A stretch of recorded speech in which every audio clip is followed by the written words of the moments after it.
नमस्ते भाइयों और बहनों, सभी दर्शकों को नमस्कार। जय जगत। जैसा कि हम आज अहिंसा की धरती पर हैं, द लैंड ऑफ अहिंसा जौरा में है, और हम आज मुद्दों की हकीकत के इस चैनल पे शांति की बात कर रहे हैं, अहिंसा की बात कर रहे हैं। और इसी कड़ी में हमने सबसे पहले राजा जी का साक्षात्कार हुआ और हमने समझा कि गांधीवाद क्या है, पीस होता क्या है, अहिंसा होती क्या है। हमने इस बात को समझा और अहिंसा में कितना धर्म है और आज के लिए भी कितनी ज़्यादा प्रासंगिक है और ज़रूरी है।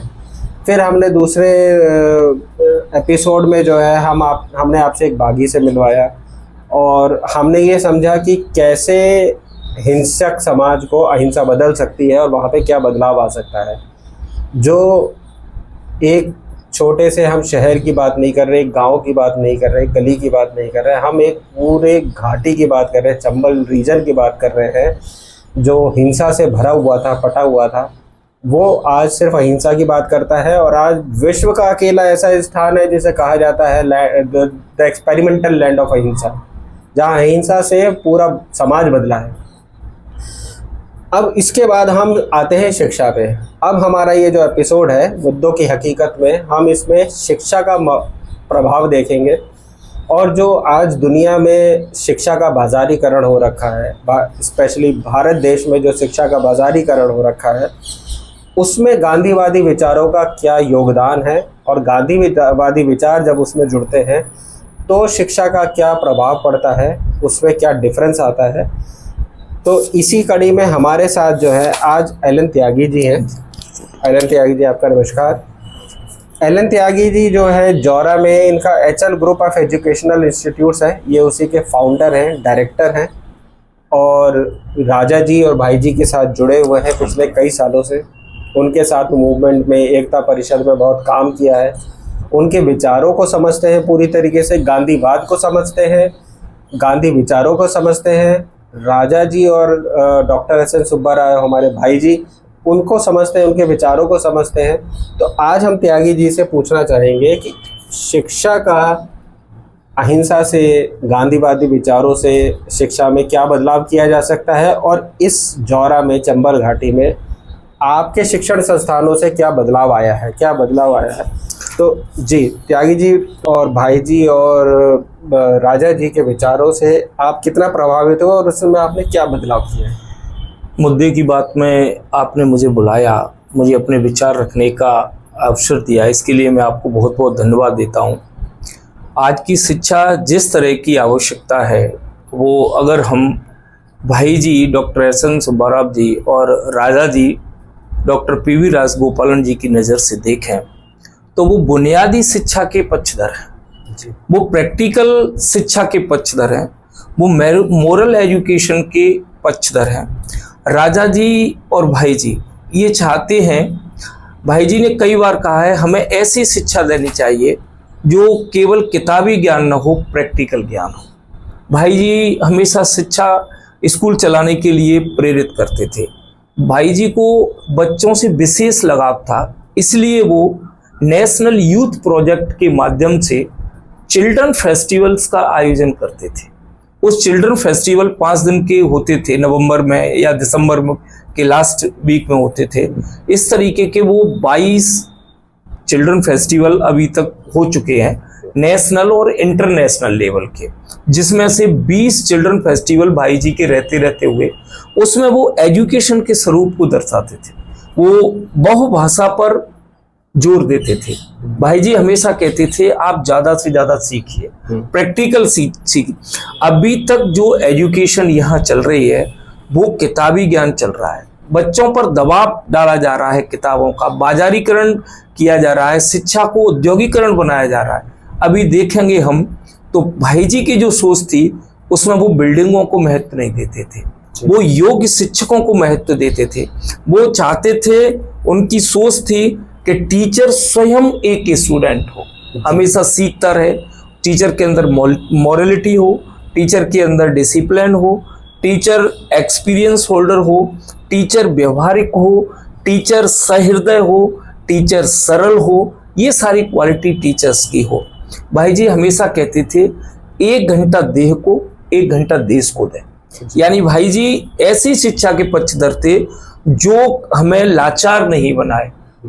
भाई जी जॉब ओरिएंटेड शिक्षा के, वोकेशनल ट्रेनिंग के पक्षधर थे। भाई जी चाहते थे कि हम बच्चों को ऐसी तामील दें कि वो किसी पर निर्भर नहीं बने, वो खुद करें।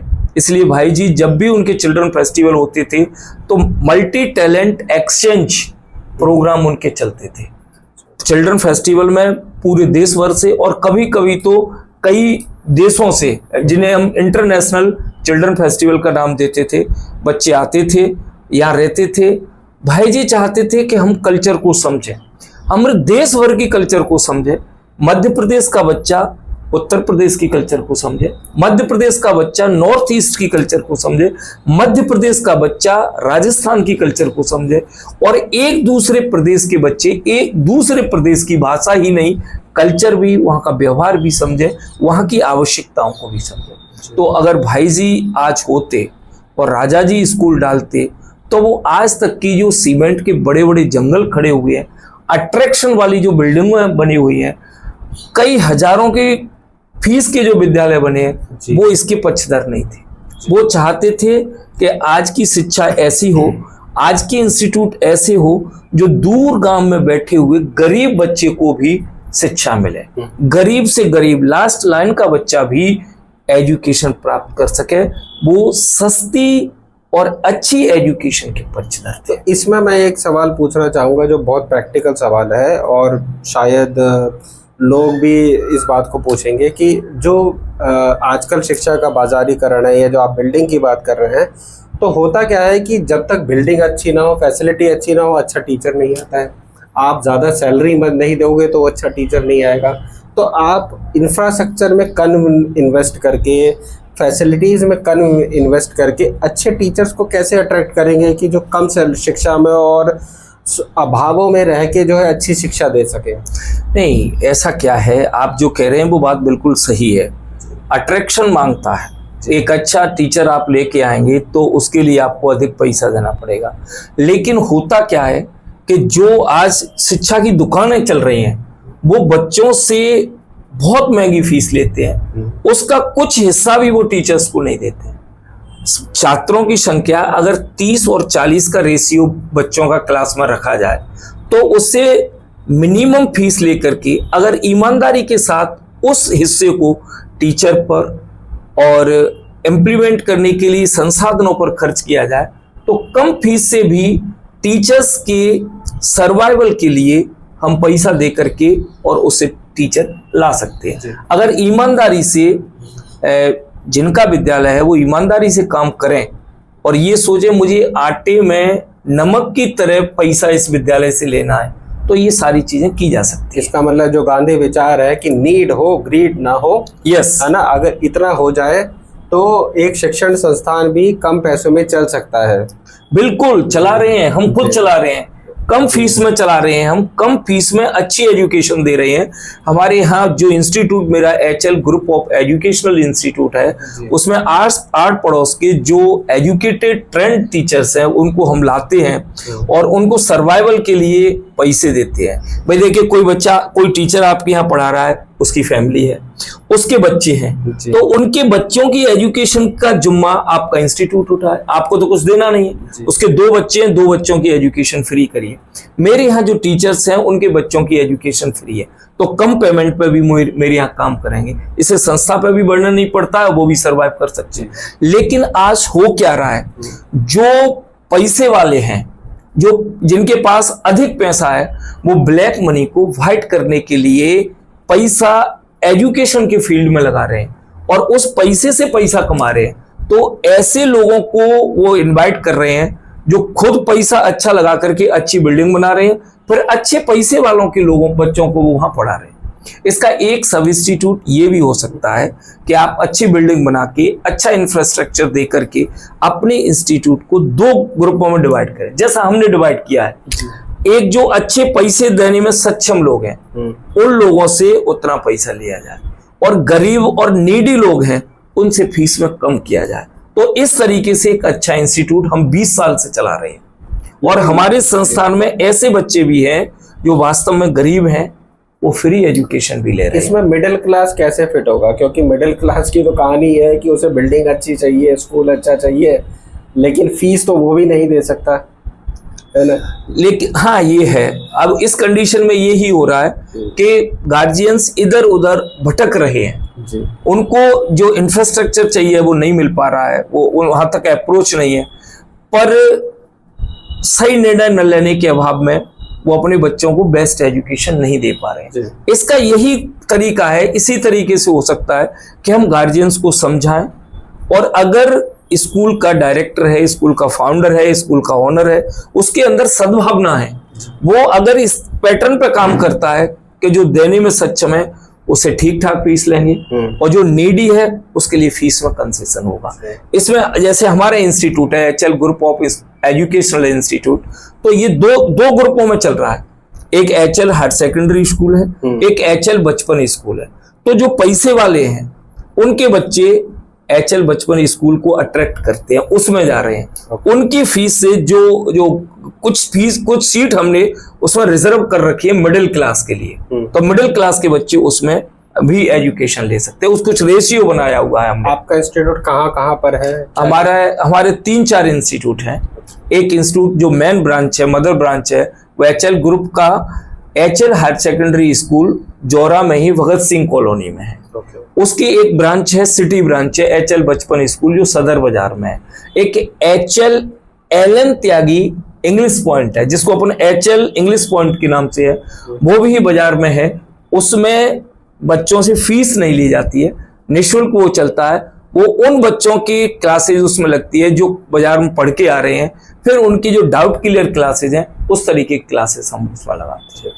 तो आपके कहने का मतलब है कि अगर गांधी विचारों को अपनाया जाए, राजा जी जो आज के समय में हमारे सामने जीते जागते गांधी हैं, उनके विचारों को अपना के अगर आज का यूथ जो स्टार्टअप की बातें करता है, जो अपने खुद के बिजनेस की बात करता है, और उसे कुछ नए दिशा या डायरेक्शन भी चाहिए, तो मेरे ख्याल से ये भी एक तरीका है कि जैसे LN त्यागी जी कह रहे हैं कि ग्रीडी ना बनके अगर आप सिर्फ नीड्स पे ध्यान दें तो आप अपने स्टार्टअप को एक एजुकेशनल इंस्टीट्यूट की तरह भी शुरू कर सकते हैं।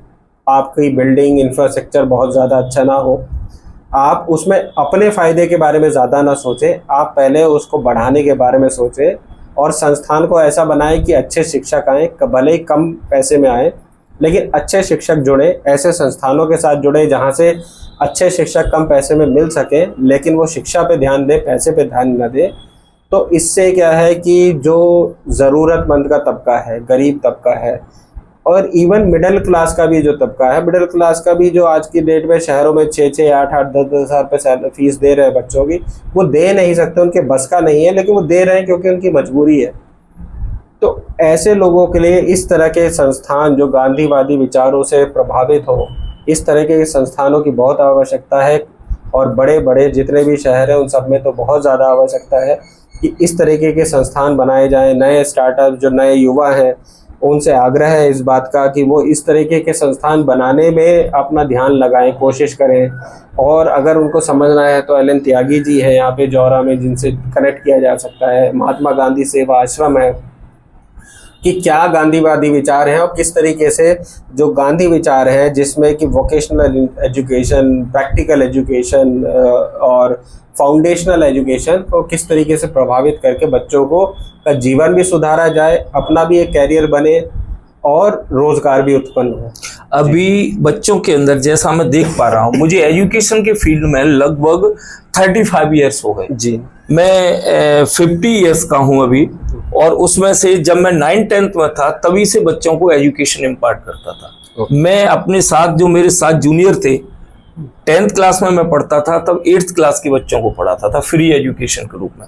जब मैं ग्रेजुएशन में गया तो 11th, 10th, 9th, 10th, 11th, 12th के बच्चों को इंग्लिश फ्री पढ़ाता था।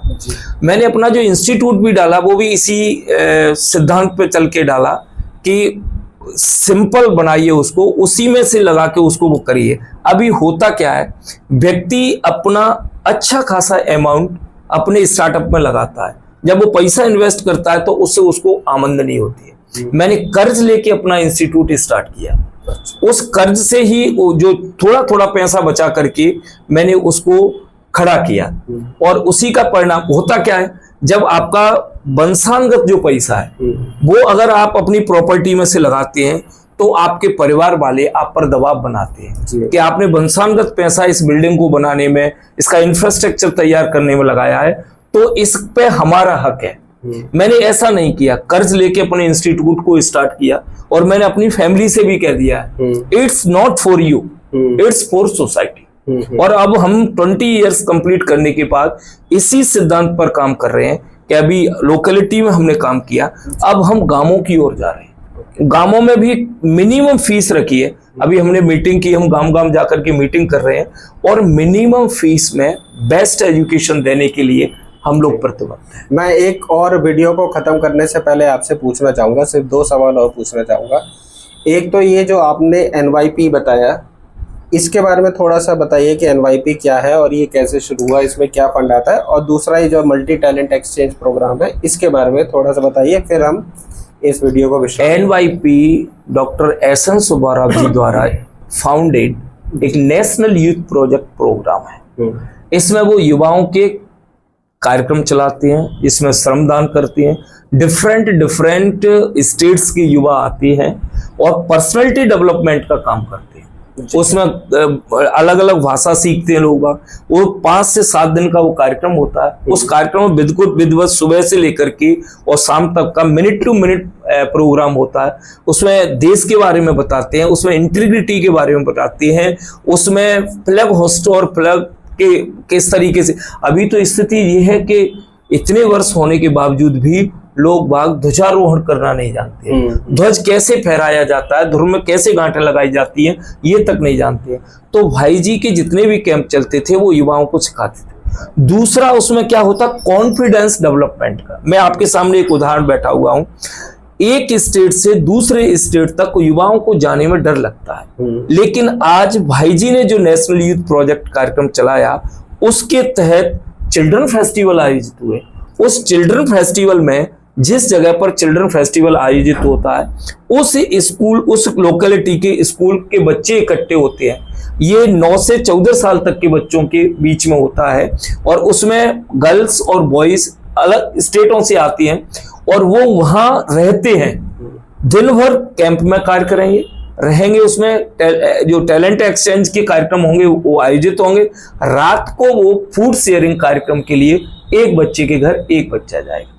और जो टैलेंट एक्सचेंज कार्यक्रम है, जो सेल्फ हेल्प के तहत ये कार्यक्रम चलते थे, तो भाई जी क्या करते थे, जिस व्यक्ति के अंदर जो टैलेंट है वो उस टैलेंट को अपने साथी युवाओं के साथ शेयर करेगा, उसको सिखाएंगे। सबसे मेन चीज आती थी लैंग्वेज की। भाई जी को 18 लैंग्वेज आती थी। अच्छा। वो उसी का परिणाम था कि वो विदेशों में भी और जिस भी स्टेट में जाते थे, वो उस स्टेट में वहीं की लैंग्वेज में बात करते थे, तो लोग उनसे अट्रैक्ट होते थे।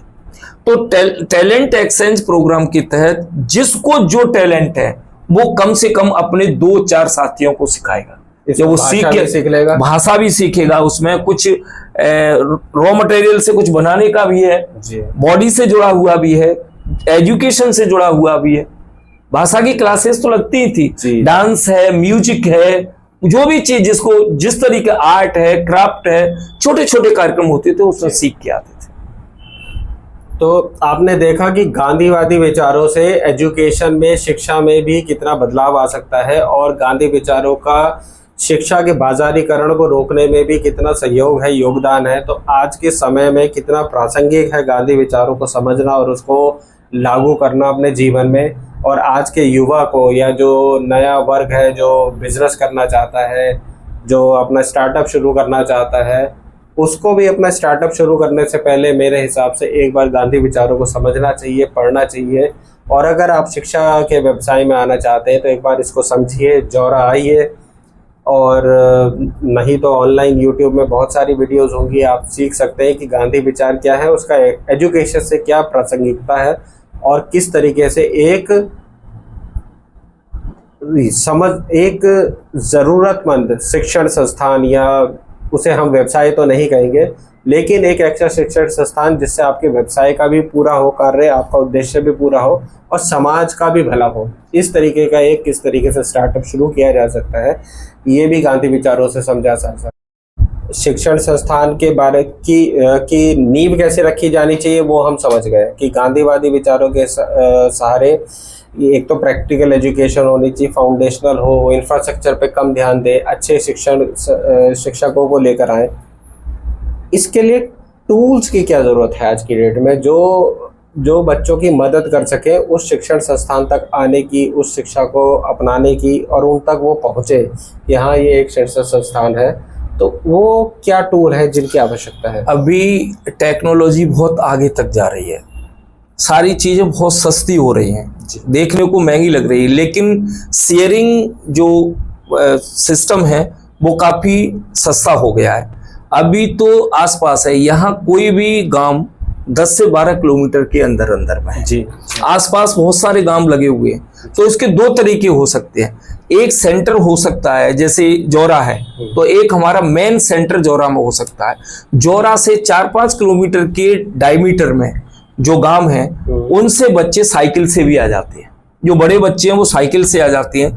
जो छोटे बच्चे हैं जो आजकल ई रिक्शे चल रहे हैं, ई रिक्शे का किराया बहुत सस्ता होता है, वो 200-300 रुपये मंथली में बच्चों को ले आते हैं और छोड़ सकते हैं। दूसरा, अभी गवर्नमेंट भी कुछ चीजें प्रोवाइड करा रही हैं। अगर आपका ध्येय अच्छा है तो शेयरिंग फॉर केयरिंग वाले सिस्टम से भी होता है। कुछ समाज सेवी भी ऐसे हैं जो डोनेट करते हैं। हमारे जो कार्यक्रम चलते हैं, जो लोकल के लीडर्स हैं, उनसे हम कॉपरेशन लेते हैं। जो बेसिक आवश्यकता है उन बेसिक आवश्यकताओं की पूर्ति के लिए हम लोगों से मदद ले लेते हैं और वो करते भी हैं। हम यहाँ लास्ट ईयर हमने चिल्ड्रन फेस्टिवल किया था 3 दिन का, डॉक्टर SN सुब्बाराव स्मृति चिल्ड्रन फेस्टिवल। उसमें न्यायमूर्ति आदरणीय जितेंद्र महेश्वरी जी 3 दिन तक यहाँ रहे थे हमारे बीच में, उन्होंने सहयोग किया। और जो आसपास के जो समाज सेवी थे उन्होंने 3 दिन 500 बच्चों को भोजन दिया और कुछ लोगों ने कुछ दिया, कुछ लोगों ने कुछ दिया। तो जो आवश्यकता की चीज। अच्छा, दूसरा एक और चीज है, जैसे बुक्स की भूमिका होती है, तो हम एक्सचेंज प्रोग्राम के तहत भी बुक्स कर सकते हैं। जैसे किसी से बुक्स आपने डोनेशन में ले ली, एक बच्चों को प्रोवाइड की, जब वो बच्चा अगली क्लास में जाएगा तो वो अपनी किताब जमा करेगा, उसको दूसरी किताब मिलेगी। इस तरीके से भी हम उसका कार्यक्रम चला सकते हैं। दूसरा, जो बुक्स प्रोवाइडर हैं जो उसमें डील कर रहे हैं, कुछ लोग ऐसे भी हैं उनके यहाँ सैंपल की किताबें होती हैं, तो सैंपल की किताबें भी वो प्रोवाइड करते हैं। ये आपने बहुत बड़ी बात कही, किताबों के बारे में। बहुत बड़ा गेम है, बहुत बड़ा बिजनेस है, और आज के समय में आप अगर इस वीडियो को कोई भी बड़े शहर में बैठा हुआ देख रहा हो तो शायद आपने जो है उसकी दुखती नब्ज पे हाथ रख दिया है। नहीं, बिल्कुल हम कर भी रहे हैं। मैं प्राइवेट स्कूल एसोसिएशन का डिविजनल वाइस प्रेसिडेंट हूँ, इससे पहले मैं डिस्ट्रिक्ट प्रेसिडेंट रहा। अभी हम जो किताबों का जो बाजारीकरण चल रहा है, किताबों का जो लंबा गेम चल रहा है, उसको हम उस समस्या को सुलझाने के लिए SDM साहब से मिले। हमने उनसे कहा कि हमें आप गवर्नमेंट की बुक्स अवेलेबल कराइए, तो गवर्नमेंट की बुक्स अवेलेबल नहीं हो पाई, संभव नहीं हो पा रही हैं। तब हमने एक निर्णय किया, हम ISBN नंबर की किताबें ही चलाएंगे, वो सस्ती मिलती हैं। उसमें भी हम 25 से 35% का उसमें इंसेंटिव बच्चों को देंगे। ये इस तरीके से भी हम बुक्स कर रहे हैं। दूसरा, जो हमने उनसे बात की है जो यूनिफॉर्म प्रोवाइडर है, तो यूनिफॉर्म प्रोवाइडर से बात की है, चीप रेट में हम उनको यूनिफॉर्म भी उपलब्ध करा रहे हैं बच्चों को। इस तरीके से ये काम चल रहा है। यूनिफॉर्म के बारे में मैं आपसे पूछना चाहूँगा कि क्या यूनिफॉर्म जो एक धंधा बन गया है कि ड्रेस हमारे यहाँ से खरीदो, यही वाली ड्रेस होगी, वो ड्रेस कहीं और मिलेगी नहीं स्कूल के अलावा, वो ड्रेस को इतना टिपिकल बना देते हैं कि वो कोई और दे ही नहीं पाएगा। बिल्कुल बिल्कुल, ये बात बिल्कुल सही है। इस बाजारीकरण को रोकने के लिए कोई सॉल्यूशन है क्या? हाँ बिल्कुल, लेकिन ये तभी संभव है जी जब स्कूल संचालक और बच्चे जी और गार्जियंस इस चीज पर प्रैक्टिकली वर्क करें, तब ये संभव है।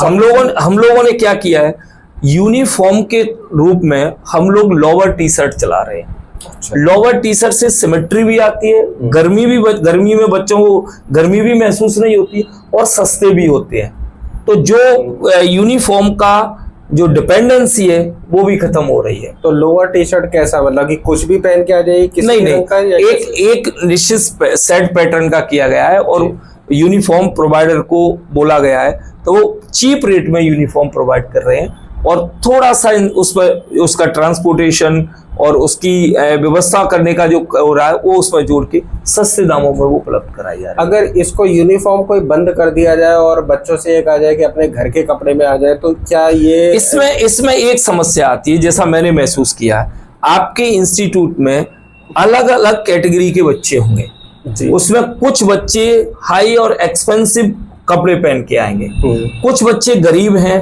वो एवरेज कपड़े पहन के आएंगे, तो बच्चों के अंदर ग्रुप बनने के चांसेस रहते हैं, बच्चे के अंदर हीन भावना आने की चांसेस रहती है। तो उसको समस्या को तो सिर्फ यूनिफॉर्म के माध्यम से, यूनिफॉर्म सिर्फ एक सिमेट्री का माध्यम है, इससे और कोई लाभ या हानि नहीं है। लेकिन बात तो वही है ना, जो गरीब है वो यूनिफॉर्म तो खरीद नहीं सकता है, वो यूनिफॉर्म भी नहीं खरीद सकता। देखो जहां इसके लिए तो जब तक सर्विसमैन, जब तक जो स्कूल संचालक हैं उसकी सद्भावनाएं नहीं होंगी तब तक ये संभव नहीं। अभी एक चीज और चल रही है, इसको गार्जियंस भी कर सकते हैं। गार्जियंस कैसे कर सकते हैं? गार्जियन अपना एक ग्रुप बनाए और जो सैंपल उनका है, जिस सैंपल की यूनिफॉर्म चल रही है उसमें, उस यूनिफॉर्म को वो खुद तैयार करवा सकते हैं 10-15 में। जैसे अभी गाजियाबाद में पेरेंट्स एसोसिएशन चल रहा है, वो क्या कर रहे हैं, बुक्स एक्सचेंज कार्यक्रम उन्होंने खुद चलाया हुआ है। बुक्स एक्सचेंज कार्यक्रम में क्या है, एक बच्चा दूसरे बच्चे को अपनी बुक्स करता है, तो इस तरीके से इस समस्या का समाधान किया जा सकता है। हम भी उस पार्ट में है, हमारे बच्चे भी एक्सचेंज करके ही बुक लेते हैं। हमने पिछले 2 सालों से नई किताबें नहीं खरीदी, हम एक्सचेंज ही कर रहे हैं।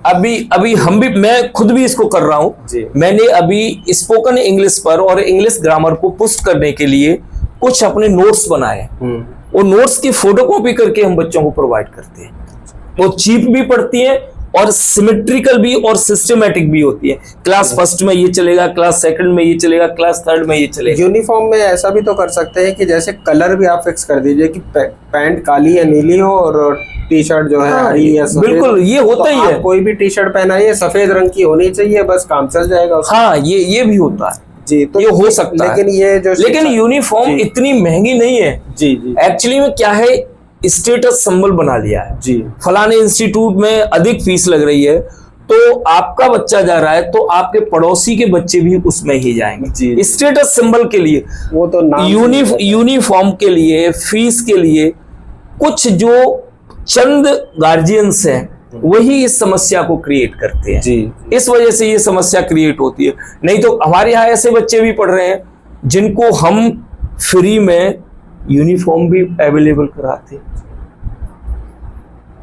यूनिफॉर्म एक्सचेंज भी हो सकती है। हाँ, यूनिफॉर्म एक्सचेंज होती भी है, लेकिन एक्चुअली में होता क्या है कि अगर यूनिफॉर्म एक्सचेंज कर रहे हैं तो कुछ बच्चे उनको स्वीकार नहीं करते जी। बिल्कुल, तो इस वजह से वो प्रॉब्लम आती है। इसकी इस समस्या का समाधान इसी तरीके से निकाला जा सकता है कि जो यूनिफॉर्म है उसका सैंपल लें, गार्जियंस इकट्ठे हों, किसी भी दुकानदार से वो सैंपल देके कम पैसों में उस यूनिफॉर्म को बनवा सकते हैं। ये इसका एक अच्छा सॉल्यूशन है।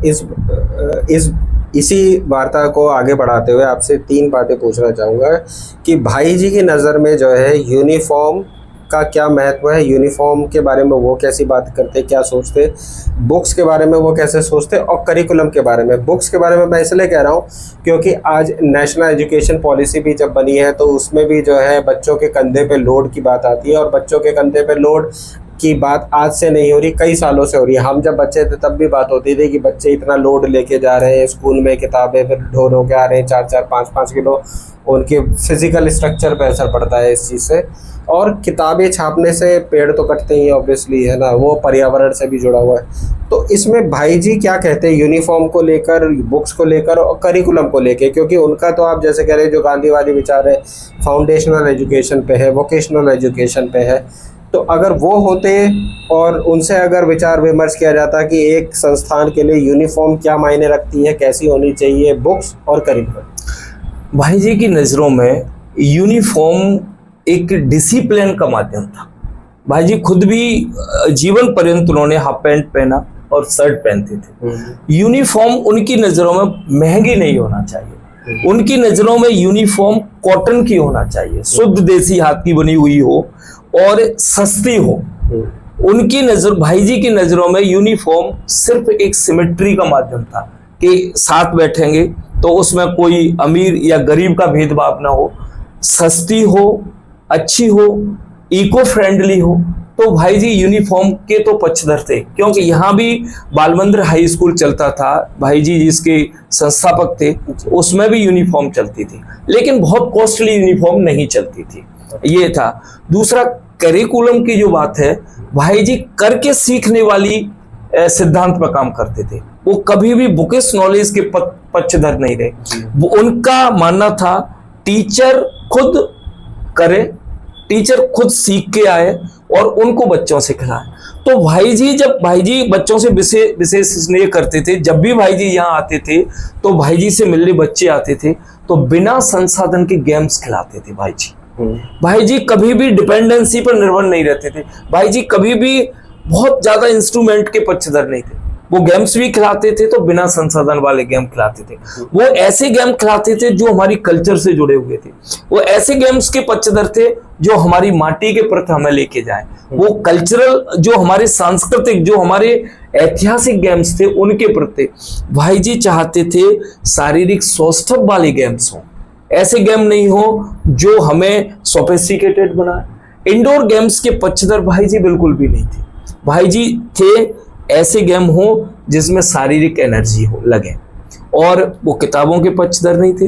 वो ये, उनका मानना ये था कि बच्चों पर बोझ कम से कम हो, टीचर फैसिलिटेटर का काम करे कि बच्चों को ग्राउंड में सिखाया जाए।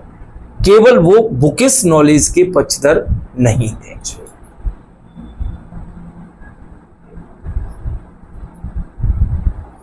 तो त्यागी जी, अब इस वीडियो के अंत में हम दो चीज़ें और पूछना चाहेंगे आपसे कि एक तो आपने गेम बताया आउटडोर गेम्स, तो कैसे कैसे आउटडोर गेम्स हुआ करते थे, और जो एजुकेशन का जो तरीका था, जो पद्धति थी, वो कैसी होती थी, या आज के समय में अगर जो स्टार्टअप में अगर कोई स्कूल खोलना चाहता है तो क्या पद्धति होनी चाहिए, फॉलो करनी चाहिए, जिससे कि किताबों का बोझ भी कम हो, करिकुलम भी अच्छा हो और बच्चों के कैरियर से भी कोई छेड़छाड़ ना हो। हाँ बिल्कुल। तो भाई जी हमको जो गेम्स की पद्धति थी भाई जी की, जो सिखाते थे, वो बिना संसाधन वाले गेम खिलाते थे। जैसे कितने भाई कितने, इसमें सभी बच्चे इकट्ठे हुए हैं, राउंड सर्कल बना करके घूम रहे हैं। एक उसका लीडर होता था, वो बोलता था कितने भाई कितने। सारे जो पार्टिसिपेंट्स थे वो बोलते थे आप चाहो जितने। फिर वो एक संख्या देते थे, जैसे 5-5 के ग्रुप बनाने हैं तो 5 के ग्रुप बन गए। अब कुछ बच्चे ऐसे भी होंगे जो 5 के ग्रुप में नहीं आएंगे, तो 5 के ग्रुप से कुछ बच्चे 6 इकट्ठे हो गए तो वो ग्रुप फाउल हो जाता था, या कम रह गए 3 रह गए तो फाउल हो जाता था। या भाई जी सिखाते थे लीडर खोज। लीडर खोज क्या होती थी, बच्चे सब बैठे हुए हैं, एक लीडर है और घूम रहा है, वो उसको उनको डायरेक्शन दे रहा है, कभी हाथ बजा रहा है, कभी डांस कर रहा है, कभी बॉडी पार्ट्स के चेंज कर रहे हैं। तो जिस पर दाब होता था वो ये देखता था कि इसमें लीडर कौन है, तो आईक्यू डेवलपमेंट में होता था। दूसरा भाई जी खिलाते थे अपने आदेश देना। जैसे भाई मैं कह रहा हूं कि आपको मुझे फॉलो नहीं करना है, मेरी आवाज को फॉलो करना है। जैसे मैंने बोला हेड, तो हाथ मेरे हेड पे है तो आपको भी हेड पर रखना है, तो मेरी आवाज को फॉलो करना है। लेकिन हम क्या करते हैं, देख करके काम करते हैं। तो मैंने बोला हेड और अपने हाथ रख लिए शोल्डर पे, तो बच्चे क्या करेंगे, हाथ शोल्डर पर ही जाएंगे उनकी। या मैंने कह दिया नोज पकड़ना है, और अगर मैंने ईयर पकड़ लिए तो बच्चे ईयर पकड़ेंगे।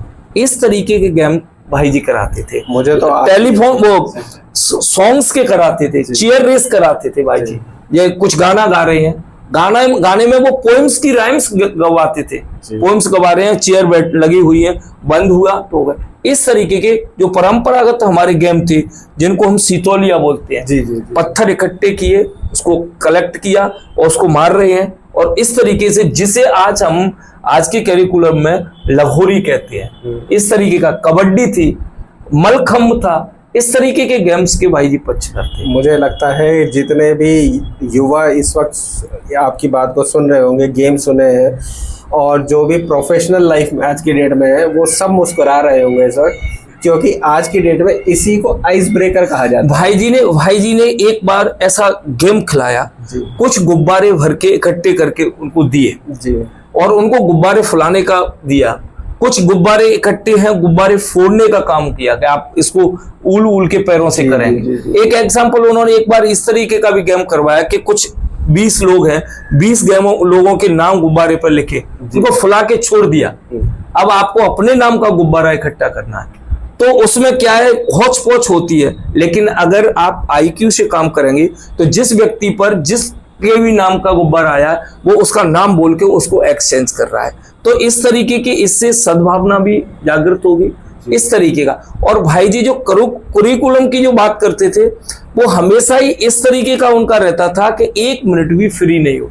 भाई जी जब फील्ड में होते थे तो बच्चों से कहते खूब हंसिए, खूब आवाज आनी चाहिए आपकी, और जब काम में लगते थे तो भाई जी का जो काम होता था तो गुमसुम नहीं होता था। वो कुछ गाने चल रहे हैं साथ में, कुछ भाई जी बहुत अच्छे सिंगर थे, उनकी आवाज में जादू था। तो वो ये चाहते थे कि इस तरीके के काम हो जो हमारे लाइफ में हमारे उपयोग में आए। ऐसी किसी भी एजुकेशन के वो उसमें पक्ष में नहीं थे कि केवल किताबी ज्ञान हो। अगर भाई जी विद्यालय चला रहे होते तो उनके करिकुलम में वो गेम्स को जोड़ते, वो ऐसी चीजों को जोड़ते कि करके सीखें बच्चे, और थैला का वजन नहीं हो।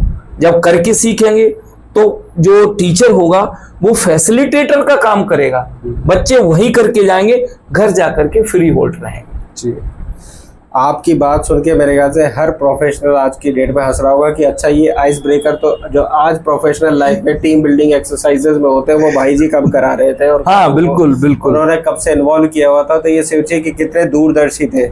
आज का यूथ बहुत समझता है कि गांधीवादी विचारों में कुछ नहीं रखा है, या वो रूढ़िवादी है, या पुराने हैं, या उन विचारों में अहिंसा के अलावा कुछ नहीं है।